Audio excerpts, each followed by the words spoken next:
Hello student, welcome back to my channel star light coaching centre. तो प्यारे बच्चों, आप सभी का स्टार लाइट कोचिंग सेंटर में स्वागत है। प्यारे बच्चों, आई होप, मैं आशा करता बहुत मस्त होंगे और अच्छी तरह से अपनी पढ़ाई कर रहे होंगे। प्यारे बच्चों, जैसे कि हम आपको डेली क्लास प्रोवाइड कर रहे हैं, आप कर रहे होंगे। और सेशन को अधिक से अधिक शेयर करिएगा, चैनल को सब्सक्राइब करिएगा, जिससे किसी भी क्लास को हम अपलोड करें सबसे पहले उसका नोटिफिकेशन आप तक पहुंचे। तो प्यारे बच्चों, हम आपको NCERT बुक से क्लास 10th मैथ्स के अंतर्गत सेकंड चैप्टर पॉलिनोमियल्स मींस बहुपद पढ़ा रहे हैं, जिसमें कि हम इसका जो कंसेप्ट था वो कंसेप्ट हम पिछली क्लास में कर दिए हैं। अब हम आज की वीडियो में हम क्या करेंगे प्यारे बच्चों, आज उसकी हम एक्सरसाइज करवाएंगे प्रश्नावली 2.1 की प्यारे बच्चों। और इसी के साथ साथ प्रश्नावली 2.2 के कुछ कंसेप्ट भी हम आज बताएंगे। ठीक है, तो चलिए, जैसे कि हम आप ये पहले से हम क्या किए, फिगर बना लिए हैं, मतलब क्वेश्चन पहले से लिख लिए हैं, बनाने में समय लगता है। ठीक है, तो चलिए प्यारे बच्चों, और याद रखिएगा, शुरू से अंत तक देखिएगा। अगर क्लास में मजा ना आए तब कमेंट बॉक्स में कमेंट करिएगा, अगर मजा आए तब करिएगा, और ना आए तब भी कमेंट करिएगा। ठीक है, उसको हम सुधार करेंगे।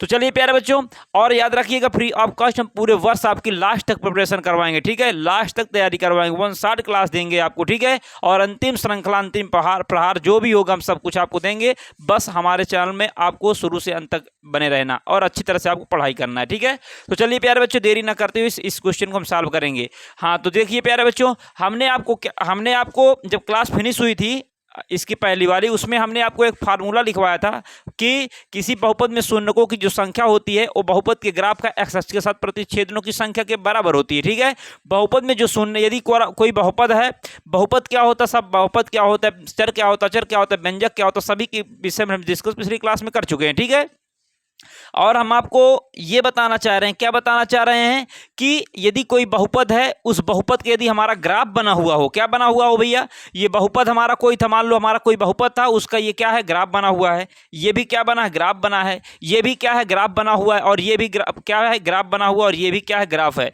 और ये भी क्या है, ग्राफ है। ये जो ग्राफ है, इसमें पूछ रहा है कि शून्यकों की संख्या कितनी होगी, ये हमसे पूछ रहा है। तो इसके लिए हम इसे तभी बता पाएंगे जब हम एक आपको बात बताए थे। कौन सी बात थी कि बहुपद में शून्यकों की संख्या बराबर बहुपद के ग्राफ का एक्स अक्ष के साथ प्रतिच्छेदनों की संख्या होती है। ठीक है, यह बात हमने आपको बताई थी। चलिए यहां पर हम लिख के आपको बता देते हैं। ठीक है, क्या होता है, बहुपद में शून्यकों की संख्या बराबर बहुपद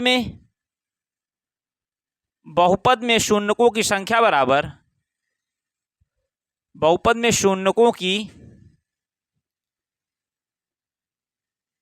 संख्या बराबर, ये सारे क्वेश्चन जो है प्रश्नावली 2.1 के हैं। ठीक है प्यारे बच्चों, बहुपद में शून्यकों की संख्या बराबर क्या होती, बहुपद के ग्राफ का, बहुपद के ग्राफ का एक्स अक्ष के साथ प्रतिच्छेदनों की संख्या है। एक्स अक्ष के साथ प्रतिच्छेदनों की संख्या, प्रतिच्छेदनों की संख्या है। क्या भैया, प्रतिच्छेदनों की संख्या है। बहुपद के ग्राफ का एक्स अक्ष के साथ क्या है भैया, बहुपद के ग्राफ का एक्स अक्ष के साथ प्रतिच्छेदनों की संख्या है। ठीक है, अगर ये लाइन आपको याद हो गई तो ये सारे क्वेश्चन हम मिनटों में खत्म कर देंगे। ठीक है, और इस प्रकार क्वेश्चन कब आएगा, आप देखिए, ये जो बहुपद वाला चैप्टर जो होता है, इसमें क्या होता है प्यारे बच्चों, 4 नंबर का आपका एक क्वेश्चन आता है। क्या आता है, बहुपद में शून्यकों तथा गुणांकों, बहुपद के शून्यांकों तथा गुणांकों में संबंधित 4 नंबर का आपका आता है।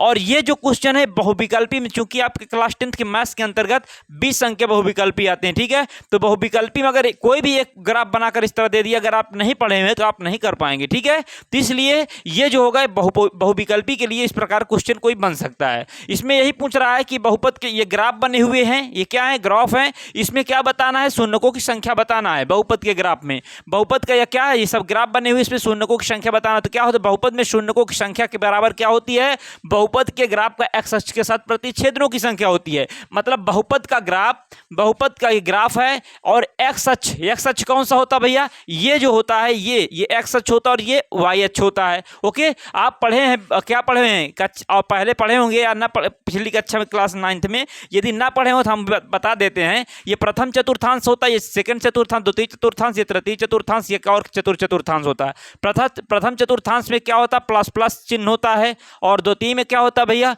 द्वितीय में जो हमारा होता है वो माइनस प्लस होता है। और तृतीय में क्या होता है, तृतीय में माइनस और माइनस होता है और चतुर्थ में क्या होता है, प्लस माइनस होता है, प्लस माइनस होता है। ये हमारे चतुर्थांश के चिन्ह होते हैं, ठीक है। और ये जो होता है ये एक्स अक्ष होता है, ये एक्स अक्ष होता है, और ये एक्स डैश अक्ष होता है, ये वाई अक्ष होता है, और ये हमारा क्या होता है, वाई डैश अक्ष होता है। ओके, तो बताइए एक्स अक्ष है, ये भी एक्स अक्ष है, ये भी एक्स अक्ष है, ये भी एक्स अक्ष है, और ये भी एक्स अक्ष है, और ये भी एक्स अक्ष है। इसमें बताना है कि बहुपद के ग्राफ, बहुपद में शून्यकों की संख्या बताना। तो कैसे बताएंगे, बहुपद के ग्राफ का एक्स अक्ष के साथ प्रतिच्छेदन, प्रतिच्छेद का मतलब होता है काटना। मैथमेटिक्स में प्यारे बच्चों काटने को क्या कहते हैं, प्रतिच्छेद कहते हैं।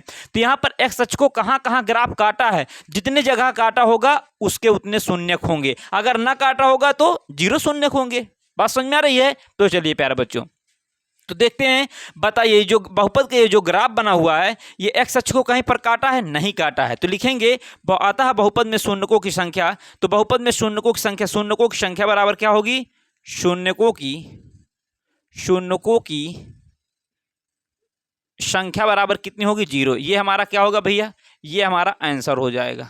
बात समझ में आ रही है।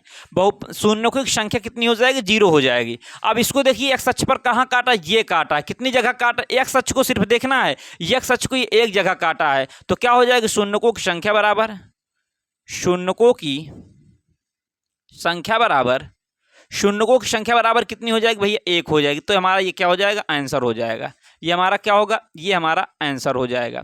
ओके, कितनी जगह काटा, एक जगह, तो शून्यकों की संख्या कितनी हो जाएगी, 1 हो जाएगी। इसी प्रकार इसमें देखेंगे, इसमें बताओ शून्यकों की संख्या बराबर क्या होगी, शून्यकों की संख्या, शून्यकों की संख्या बराबर क्या होगी भैया, शून्यकों की संख्या बराबर कितनी जगह काटा है, एक्स अक्ष को सिर्फ देखना, एक जगह यह काटा हुआ है, एक जगह ये और एक जगह ये, कितने जगह, 3 जगह। तो ये हमारा ए यानी एस कितना हो जाएगा भैया, 3 हो जाएगा। मतलब आंसर जो हमारा होगा वो 3 हो जाएगा। इसमें देखेंगे, इसमें शून्यकों की संख्या कितनी होगी, तो मिश्रा जी नीचे दिखेगा, लिख दें, तो यहां लिख दें। चलो शून्यकों की संख्या, शून्यकों की संख्या, शून्यकों की संख्या बराबर क्या होगा भैया, शून्यकों की संख्या जो होगी वो कितनी होगी, बताइए। एक्स अक्ष को कितनी जगह काटा है, 2 जगह काटा है, तो बताइए 2, तो हमारा आंसर कितना हो जाएगा, 2 हो जाएगा। इसमें देखिए, इसमें शून्यकों की संख्या कितनी होगी, एक जगह ये काटा, एक जगह ये काटा, एक जगह ये, एक जगह ये, तो शून्यकों की संख्या बराबर क्या होगी, शून्यकों की संख्या बराबर, शून्यकों की संख्या बराबर कितना हो जाएगा भैया, 4 हो जाएगा। कितना हो जाएगा, 4 हो जाएगा। ओके, इसमें देखेंगे शून्यकों की संख्या एक्स अक्ष को कहाँ कहाँ काटा, 1 2 3 जगह, तो शून्यकों की संख्या बराबर, शून्यकों की संख्या बराबर कितनी हो जाएगी भैया, शून्य को 1 2 3, कितना हो जाएगा, 3। तो आंसर हमारा कितना हो जाएगा, आंसर हमारा 3 हो जाएगा इसका। तो प्यारे बच्चों, इस प्रकार से हमने प्रश्नावली 2.1 प्रश्नावली खत्म कर दी। बताइए कितना समय लगा, 2-4 मिनट लगा, प्रश्नावली खत्म हो गई। सिर्फ और सिर्फ दम किस पर है, दम इस लाइन में है। किसमें है, इस लाइन में कि बहुपद में शून्यकों की जो संख्या होती है वो बहुपद के ग्राफ का एक्स अक्ष के साथ प्रतिच्छेदनों की संख्या होती है। प्यारे बच्चों याद रखिएगा, टॉपर है, आपको टॉपर बनाएंगे। सिर्फ और सिर्फ हमारे क्लास को आपको कंटिन्यू देखना है, शुरू से अंत तक पढ़ाएंगे। जो पढ़ाएंगे डिजिट टू डिजिट आपके एग्जाम में देखने को मिलेगा। और पढ़ लो, चाहे जहां से क्वेश्चन आएगा एनसीईआरटी से, पक्का 100% डिजिट टू डिजिट मैच करेगा। तो प्यारे बच्चों, आई होप, मैं आशा करता हूं आपके क्वेश्चन अच्छी तरह समझ में आए होंगे। अब हम क्या करेंगे प्यारे बच्चों, प्रश्नावली 2.2 के कंसेप्ट बताएंगे, और कंसेप्ट बताने के बाद कल की क्लास में उसकी एक्सरसाइज करवा देंगे। तो चलिए प्यारे बच्चों, इसके उदाहरण आप कर लेंगे, मुझे पूर्ण विश्वास है। तो चलिए प्यारे बच्चों, हम क्या करवाते हैं, इसे हम रफ करेंगे और हम करवाते हैं प्रश्नावली 2.2 का कंसेप्ट करवाते हैं। हाँ, तो प्यारे बच्चों, इसे हम क्या कर देंगे, रब कर देंगे। ठीक है, आप इसका स्क्रीनशॉट ले लिए होंगे और अच्छी तरह से समझ में भी आ गया होगा। ठीक है, और जिस प्रकार हम आपको सजेस्ट करें उसी प्रकार आप चलिएगा। ठीक है, और निश्चित रूप से आप टॉपर बनेंगे। ठीक है, चलिए प्यारे बच्चों, और हम बहुत ही जल्द हम आपको साइंस की जो है, साइंस की भी क्लास हम आपको देने वाले हैं। ठीक है, तो इसमें अपना प्यार सपोर्ट दिखाइएगा, तो हम आपको साइंस की क्लास बहुत जल्दी देंगे। ठीक है, तो चलिए प्यारे बच्चों, बहुत जल्द 500 कितना 70 करीब सब्सक्राइबर है, कम से कम इसे 600 करवाइए ना तुरंत, ठीक है, तुरंत करवाइए और अच्छी तरह से हम आपको पढ़ाएंगे, ठीक है। मतलब साइंस की भी आपको देंगे और मैथ्स में और अधिक मेहनत हम करेंगे और जो सवाल उनको और शार्टली आपको बताने की कोशिश करेंगे और अच्छी तरह से बताएंगे, ठीक है। तो चलिए प्यारे बच्चों, अब हम क्या करेंगे, करने क्या जा रहे हैं भाई, करने जा रहे हैं द्विघात बहुपद के शून्यांकों तथा गुणांकों में संबंध बताने जा रहे हैं, ठीक है। क्या बताने जा रहे हैं भैया, द्विघात बहुपद के प्रश्नावली 2.2 में, प्रश्नावली 2.2 में यही तो था, बहुपद के शून्यांकों तथा गुणांकों में संबंध था। और प्रश्नावली 2.1 में क्या था, किसी बहुपद के शून्यकों का ज्यामितीय अर्थ था। इसमें क्या पढ़ेंगे, द्विघात बहुपद के, क्या पढ़ेंगे भैया, द्विघात बहुपद के शून्यांकों, द्विघात बहुपद के शून्यांकों तथा गुणांकों में संबंध, तथा गुणांकों में संबंध, गुणांकों में संबंध, द्विघात बहुपद के शून्यांकों तथा गुणांकों में संबंध, ये हम आपको क्या करने जा रहे हैं, इसके विषय में जो जो बातें होंगी, जो जो कंसेप्ट होगा उसको हम आप डिटेल से पहले आपको बताएंगे, इसके बाद हम एक्सरसाइज करवाएंगे। देखिए तो प्यारे बच्चों, करना क्या है, इसको पढ़ने के लिए हमें क्या करना पड़ेगा, सबसे पहले हम इसमें देखेंगे द्विघात बहुपद क्या होते हैं। ऐसा बीजीय व्यंजक जिसमें चर की घात मैक्सिमम कितनी हो, 2 हो, उसे द्विघात बहुपद कहते हैं। कल क्लास में हम डिस्कस किए थे। अगर आपको डाउट हो रहा है रैखिक बहुपद, द्विघात बहुपद, त्रिघात बहुपद, तो आप पिछली क्लास देख लीजिए, अच्छी तरह से आपको समझ में आ जाएगा, ठीक है। तो देखिए द्विघात बहुपद, सबसे पहले किसके विषय में डिस्कस करेंगे, द्विघात बहुपद के विषय में, द्विघात बहुपद के विषय में डिस्कस करेंगे। तो इसमें द्विघात बहुपद क्या होंगे, जैसे हमारा दिया, मान लो 5x² हो, प्लस का 7x हो, प्लस का 10 हो, ये सब हमारे क्या है, द्विघात बहुपद। और क्या हो सकते हैं, x² माइनस का 4 कह दे, ये भी हमारा क्या है, द्विघात बहुपद है। इसी में कह दी x² प्लस का 5x कह दे, तो ये भी हमारा क्या है, द्विघात बहुपद है। तो ये सब सारे सब क्या हैं, ये सब जो हैं, ये सब दो घात बहुपद हैं। क्या है भैया, ये सब दो घात बहुपद दिए हुए हैं, ठीक है। ये सब क्या है, दो घात बहुपद के हमारे एग्जाम्पल दिए हुए हैं। तो इस प्रकार आप देखेंगे कि द्विघात बहुपद का व्यापक रूप क्या होता है। क्या देखेंगे, दो घात, क्या देखेंगे भैया, दो घात बहुपद का व्यापक रूप, बहुपद का व्यापक रूप, दो घात बहुपद के व्यापक रूप की यदि हम बात करें, तो दो घात बहुपद के व्यापक रूप में यदि बात करें तो क्या होता भैया, ax² प्लस bx प्लस का c, ये क्या होता है, ax² प्लस bx प्लस का c, ये हमारा क्या होता है, द्विघात बहुपद का क्या होता है भैया, दो घात बहुपद का ये व्यापक रूप होता है। ओके, अब इसमें दो घात बहुपद का व्यापक रूप तो ये होता है, लेकिन इसमें हम किसकी बात करेंगे, दो घात बहुपद में गुणांकों की बात करेंगे। इसमें क्या गुणांक देखेंगे, बहुपद का गुणांक क्या होता है, तो बहुपद का गुणांक भैया जो x का जो गुणांक होता है, x का जो गुणांक दिया होता है, वही हमारा बहुपद का क्या होता है, गुणांक होता है। तो यहां पर लिखेंगे, आता है बहुपद के गुणांक, आता है गुणांक, या बहुपद के गुणांक लिख लीजिए, बहुपद के गुणांक, बहुपद के गुणांक, बहुपद के गुणांक क्या होंगे, बहुपद के गुणांक हमारा a होगा, b होगा और क्या होगा, c। इसमें अगर c में तुम्हें x ना दिख रहा हो तो क्या हम x की पावर क्या 0 c करके नहीं लिख सकते। यदि किसी घात 0 तो उसका मान 1 हो जाए, 1 का c के साथ गुणा करवाएंगे c ही रहेगा। तो x का गुणांक कितना है, x का गुणांक हमारा c है, तो x की घात 0 का गुणांक कितना है, c है। ओके, तो हमारा c क्या हो जाएगा, ये भी हमारा क्या हो जाएगा भैया, गुणांक हो जाएगा। ओके, तो इस प्रकार से द्विघात बहुपद का व्यापक रूप क्या होता है, द्विघात बहुपद का व्यापक रूप जो हमारा होता है x² plus bx plus c इस रूप का होता है, और ये बहुपद के क्या हो गए, गुणांक हो गए। इसके बाद प्यारे बच्चों, ये द्विघात बहुपद इस प्रकार का होगा, द्विघात बहुपद के व्यापक रूप हो गया। अब बात करेंगे बहुपद के शून्य के विषय में। किसके विषय में बात करेंगे, हम डिस्कस करेंगे प्यारे बच्चों बहुपद के शून्य के विषय में, ठीक है। बहुपद के शून्य कैसे निकलेंगे, तो उसके लिए हमें कोई बहुपद लिखना होगा। मान लो x² माइनस का 5x प्लस का 6 हमारा क्या है, प्लस का 6 हमारा क्या बहुपद दिया हुआ है, क्या दिया है, बहुपद। इसके हमें क्या ज्ञात करना, शून्य। यदि कोई बहुपद दिया हुआ हो उसके शून्य ज्ञात करना, तो कैसे ज्ञात करेंगे, तो शून्य कैसे ज्ञात होंगे प्यारे बच्चों, तो हमने आपको बताया था किसी भी बहुपद का शून्य ज्ञात करने के लिए उसे हम 0 के बराबर करते हैं। 0 मतलब 0 किसके बराबर करते हैं, p ऑफ x को 0 के बराबर करते हैं। p ऑफ x क्या होता है, यही तो होता है। तो हम क्या लिखेंगे, इसे लिखेंगे चूंकि p ऑफ x बराबर क्या होगा, 0 होगा, तो यहां से x² प्लस का x² माइनस का क्या हो जाएगा, 5x प्लस का 6 बराबर क्या हो जाएगा, 0 हो जाएगा। ओके भैया, तो अब बताइए, इतनी बात तो समझ में आ गई। अब हम इसका शून्यक हमें निकालना है, तो हम त्रिपदी गुणनखंड पढ़े थे, कक्षा 8 में पढ़े थे, ना पढ़े हो तो यहाँ भी समझ में आ जाएगा। ठीक है, आज हम आपको एकदम एक अच्छा तरीका बताएंगे जिससे आपको कहीं भी गलत ना हो। कहीं पर होता है कि 2 3 6 कर लेते हैं यार, बाद में ये होता है कि यार 2 3 6 कॉम्बिनेशन नहीं बनता है, ये तो कुछ मतलब कि दूसरे तरीके से कोई कॉम्बिनेशन बनता है। तो इसलिए हम आज आपको इतना बेस्ट तरीका बताएंगे कि आपको कभी भी कोई डाउट नहीं होगा, ना तो कभी गलत होगा। देखिए भाई, तरीका क्या है कि एक्स का गुणांक कितना है, एक्स का गुणांक हमारा यहाँ पर क्या है, 1 है। एक्स स्क्वायर गुणांक कितना है, 1 है। तो भैया क्या करना, ये हमारा प्रथम पद होगा, ये क्या होगा, प्रथम पद, प्रथम पद है ये, क्या प्रथम पद, और ये क्या है, मध्य पद है, क्या है भैया, मध्य पद है। और ये क्या है भैया, अंतिम पद है, क्या है, अंतिम पद है।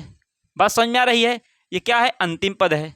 तो बात इतनी सी है कि भैया ये अंतिम पद और प्रथम पद में एक्स का जो गुणांक होता है, इन दोनों का भैया गुणा करवाइए, अंतिम पद का और प्रथम पद के एक्स का जो गुणांक हो, इनका गुणा करवाइए। जितना गुणनफल आए उसका क्या करिए, अभाज्य गुणनखंड करिए। तो इसका अभाज्य गुणनखंड कर 2 3 6, 3 1 9 3। ओके ओके, तो क्या क्या आया, 2 × 3 आया। ये क्या है भैया, इसका गुणनखंड कितना है, 2 × 3 आया। तो बताओ 2 3 कितना होता है, 6 भी होता है, 2 3 6 होता है। और भी हो सकता है, क्या बन सकता है, 3 दूनी भी 6 बन सकता है। क्या बन जाएगा, 3 दूनी भी 6 होता है। लेकिन सेलेक्ट कौन सा करेंगे, वो हमें हमारा ये बीच वाला जो पद होगा, जो मध्य पद होगा, वो निर्धारित करेगा। बताइए, यहाँ पर माइनस का 5x लाना है, तो माइनस 5x लाना है भैया, तो इसमें क्या कर सकते हो, माइनस का 5x लाना है तो हम क्या करेंगे, मतलब गुणा कराने पर 6 आवे और जोड़ने या घटाने पर कितना आवे, माइनस का 5 आवे। तो क्या कर सकते हैं, इसमें हम क्या कर दें, -2 यहाँ लगा दें, -2 यहाँ लगा दें। तो बताओ 2 3 दूनी 6 हो जाएगा, अरे ऋण का धन हो जाएगा। तो आपको पढ़ाएं क्या मैम, प्लस गुणे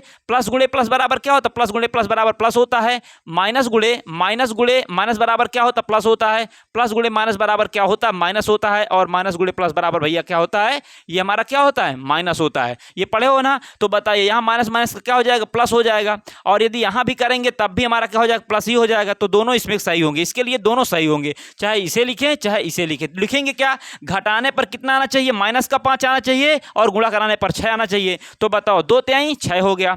-2 और -3 में x लगाइए तो क्या होगा, -x, और ये माइनस मतलब x यहाँ, तो -2x -3x तो -5x भी आ जाएगा। बात समझ में आ रही है। तो अब इसे हम थोड़ा रब करेंगे, ये सब चीज़ें इसे हम क्या करेंगे, इसे हम रब करेंगे और समझेंगे। तो बताओ भैया, इसे ही हमारा एक्स स्क्वायर उसी प्रकार रहेगा, 5x के स्थान पर ये 5x जो है हमारा भैया, ये जो हमारा 5x है, ये क्या है, 5x जो दिया हुआ है, ये 5x के स्थान पर कितना रख सकते हैं, यहाँ पर रख सकते हैं -2, x लगा, इसमें x लगा लो इसमें भी, और -3x प्लस का क्या हो जाएगा, 6 बराबर क्या हो जाएगा, 0 हो जाएगा। बात समझ में आई। अगर हम मतलब ये हमें बीच वाला पद हमें लाना था, तो कैसे लाएंगे, इस अंतिम पद और प्रथम पद में x का गुणांक जो होगा, इसका गुणा कराने के बाद जो गुणनफल आएगा उसको ऐसा सेट करेंगे कि गुणा कराने पर गुणनफल इतना, अंतिम पद और प्रथम पद का गुणा, जो अंतिम पद है और प्रथम पद का गुणा कराने पर जो गुणा कराने के बाद जो गुणनफल आया है, क्या आया है, गुणनफल जो आया है भैया, जो ये गुणनफल आया हुआ है, इसे ये गुणनफल जो आया हुआ है, इसे जोड़ने या घटाने पर ये जो आया है, इनका जो कहने का तात्पर्य ये हुआ, सुनिए फिर से भैया, जो ये 6 इसका अंतिम पद है, अंतिम पद और प्रथम पद में x का जो गुणा कराएंगे, जितना गुणनफल आएगा उसको ऐसा सेट करना है बीच वाली संख्या आवे जोड़ने घटाने पर, और गुणा कराने पर वो संख्या आवे, मतलब अंतिम पद और प्रथम पद का जो गुणनफल आया है। तो 2 3 6 किया तो 6 आ गया, और -2 में x लगाए, -2x और -3x, -2 में x लगाएं और -3 में x लगाएं तो कितना हो गया, अगर जोड़ें इनको तो -5x भी आ रहा है। तो इस प्रकार से हमारा कॉम्बिनेशन बन जाएगा। तो यहाँ पर बना क्या भैया,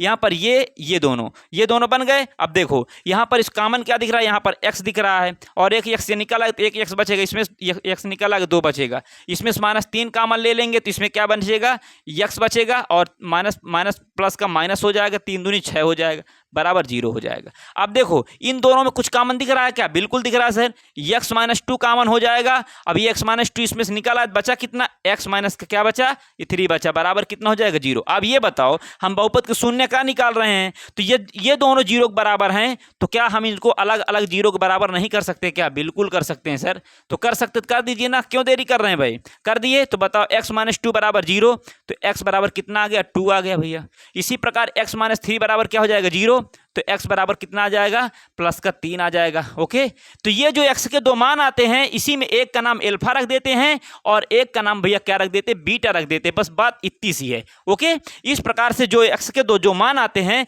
यही हमारे एक का नाम अल्फा और एक का नाम बीटा। क्यों मिश्रा जी सो रहे हो? तो भैया ये क्या हो जाएगा, अल्फा हो गया और ये क्या हो गया, बीटा हो गया। तो इस प्रकार से बहुपद के शून्य बहुपद ये हमारा द्विघात बहुपद इस प्रकार के होते हैं। द्विघात बहुपद का व्यापक रूप ये होता है और उनके x के जो गुणांक होते हैं वही हमारे क्या होते हैं, द्विघात बहुपद के गुणांक होते हैं। और द्विघात बहुपद के शून्यक हमने सीखा, द्विघात बहुपद के शून्यक क्या होते हैं। तो ये जो x के दो मान आते हैं एक का नाम अल्फा एक का नाम बीटा, यही हमारे द्विघात बहुपद के शून्यक होते हैं। और याद रखिएगा प्यारे बच्चों, अब जैसे शून्यक जब निकल आए, क्या निकल आए, जब शून्यक निकल आए, क्या निकल आए भाई, शून्यक। इसे ये क्या लिखा हुआ था, ये 6 का फैक्टर किया हुआ था। ठीक है, 2 3 6 किया था, 3 1 9 3 और ये भैया कितना आया था, ये आया था 2 × 3 = कितना आ गया, 6 आ गया, माइनस यहाँ लगा था। ठीक है, इसे लिख लीजिएगा। अब देखिए इसमें हम एक बात और आपको बताने जा रहे हैं। क्या बात है, बात यह है कि जब द्विघात बहुपद के शून्यांकों तथा गुणांकों में हमें संबंध दिखाना होगा तो इस प्रकार से बहुपद दिया होगा, बहुपद के अल्फा और बीटा मतलब दो शून्यक निकाल लिया करेंगे।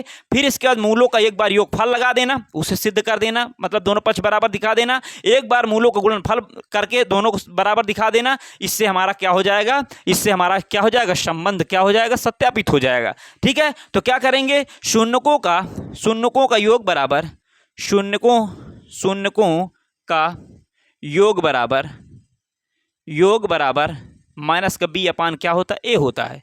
तो बताओ शून्यकों के योग को हम क्या अल्फा प्लस बीटा लिख सकते हैं क्या, माइनस का बी अपान, बिल्कुल लिख सकते हैं प्यारे बच्चों। ओके, ये शून्यकों का क्या हो जाएगा, शून्यकों का योग हो जाएगा। शून्यकों का क्या हो जाएगा, शून्यकों का ये योग हो जाएगा। एक बार दिखा देंगे, एक बार दिखाएंगे शून्यकों का गुणनफल, शून्यकों का